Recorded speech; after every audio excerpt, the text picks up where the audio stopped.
You. What? Did you really think I would pass up on such an opportunity and not use this overused meme that only a small percent of people still find funny? Anyways. Hey, if you haven't clicked out the video yet, then thank you. Recently we've discussed an absolute beast of a weapon that was the throwing spear, so now let's talk about something that once held the spot as the undisputed king of utility, but fell from grace, its blinding light snuffed out to be forgotten about.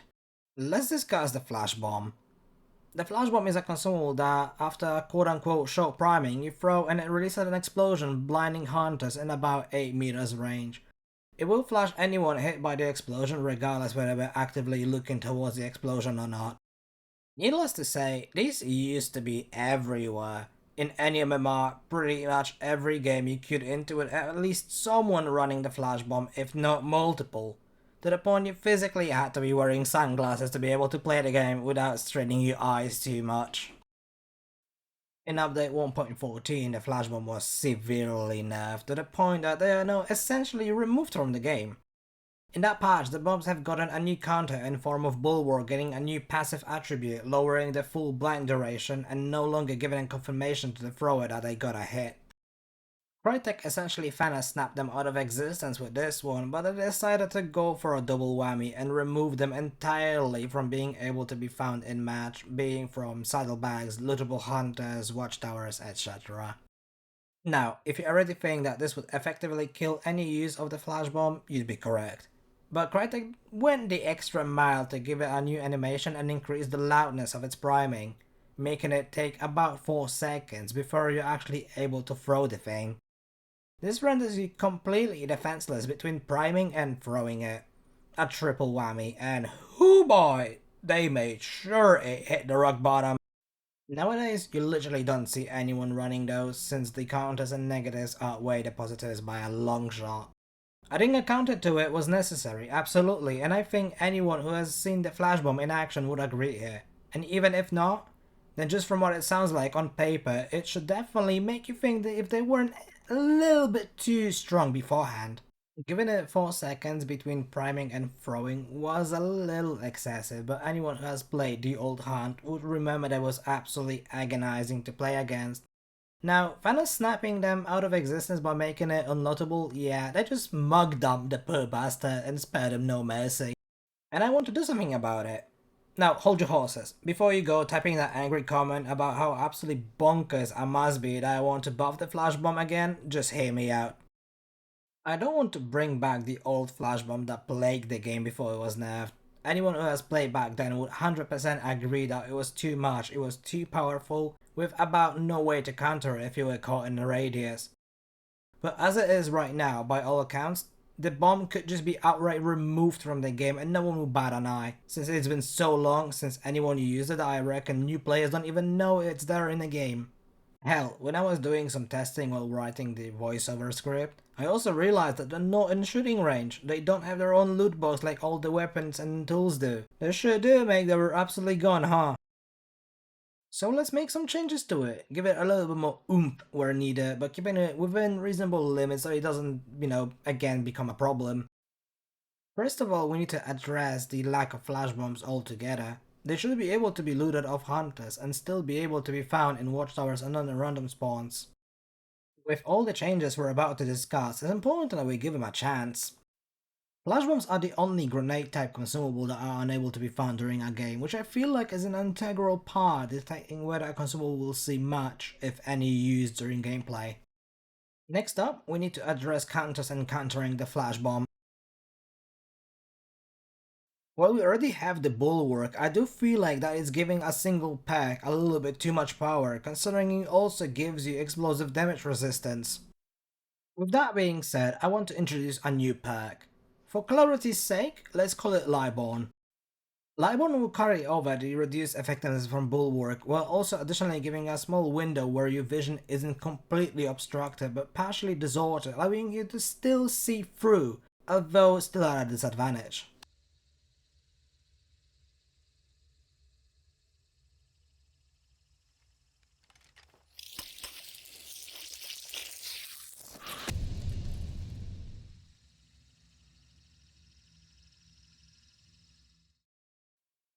This will make the flash bomb have a direct counter without removing its core mechanic, making it still viable to use but needing to think before dropping a flash bomb into the room and thinking you're going to be all safe.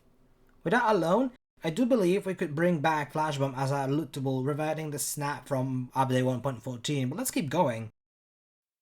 As a second solution, I want to bring up something that I feel like the community has been calling for since forever now, even way before the nerf. Make the flash bomb directional. In its current form, it has an 8-meter radius that will flash anything in it, though its effectiveness drops over distance, it's still regardless whether you were actively looking at it, up, down, or you were turned 180 degrees back to it. Flicking doesn't save you either. By making it directional, that is, the severity and whether you get flashed at all dictating if you're actively looking at it as it explodes would singularly change how it will be viewed. Get it? Viewed? The flash bomb? Okay, I'll see myself out. Not as an absolute powerhouse that turns a game around in an instant with nothing more but a press of a single button and nothing that you can do to prevent burning your retinas out, but a tool that needs to be used in the right place at the right moment.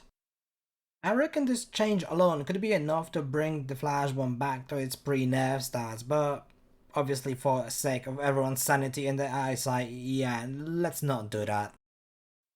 Now, I feel like I need to make absolutely crystal clear that I'm not entirely sure whether these two solutions could be used together at the same time, since it just sounds like it would just run a 360 into being nearly useless again, but at least one change needs to be done to bring them back. Now, let's put those two aside for now.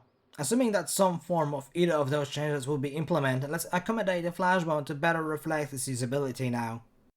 As I mentioned earlier already, let's bring them back as found loot in match. But that alone wouldn't exactly make them any more viable given that they still have that 4-second priming, so let's lower that. Cut off the entire swinging part of the animation but keep the tapping on the hand to simulate the reaction.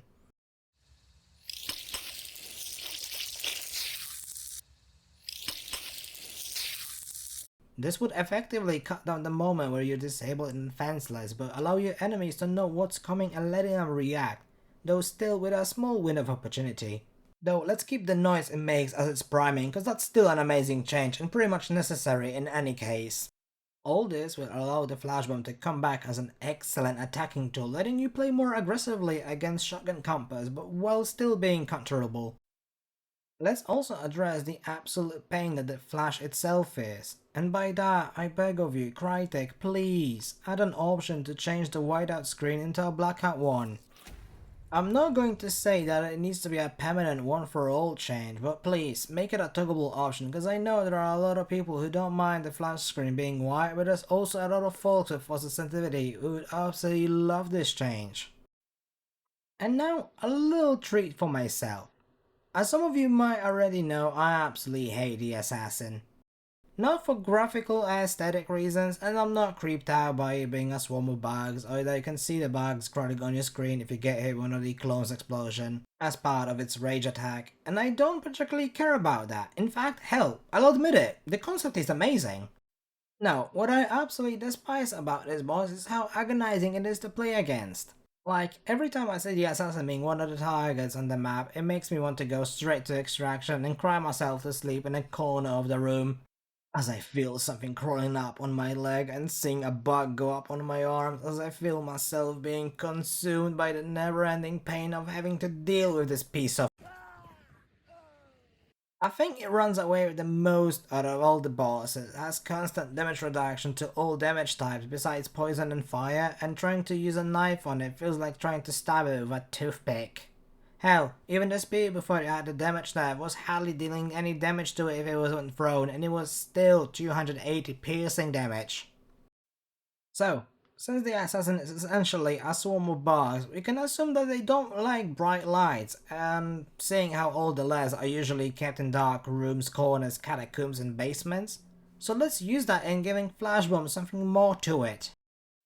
Of course, all we just said about it still applies, all the changes are necessary to make it a viable tool for using PvP scenarios, but I want to give it some more PvE utility as well. Okay, so let's give it 600 damage only against the boss. Assuming the overall health of the assassin is somewhere around 1000 points, that would take just over a half of its max health. For comparison, the sticky bomb deals 800 damage on explosion, that taking about 3/4 of the health of a butcher. This would give the flash bomb something more to it, bounty clearing utility, and also making you think before you use it, whether you want to keep it for the boss or use it against the hunter. With that being said, I rest my case. And now the most important part of the discussion. What do you think? Do my solutions sound like something that could be implemented into the game? Maybe a part of it, or maybe you just like the sensitivity setting. Maybe you don't want to reintroduce the same problems from the past and keep the flashbomb where it is now. As always, I'd love to hear your opinions and ideas. And frankly, I must say, it's the best part. Hearing all the different ideas and opinions is how we can shape the game into what we want to be. Thanks for making it to the end of the video. I must kindly ask, if you enjoyed my ramblings, please consider subscribing. It helps out a ton and it shows me that I'm not only making progress on my editing but also going in the right direction. If you're interested in seeing the full games, most of these clips you're seeing in the background from my Twitch streams. Come say hi and stay around for all kinds of wacky challenge runs, absolute career-ending whips, and other shenanigans. I'll be catching you all on the flip side, and until then, bye!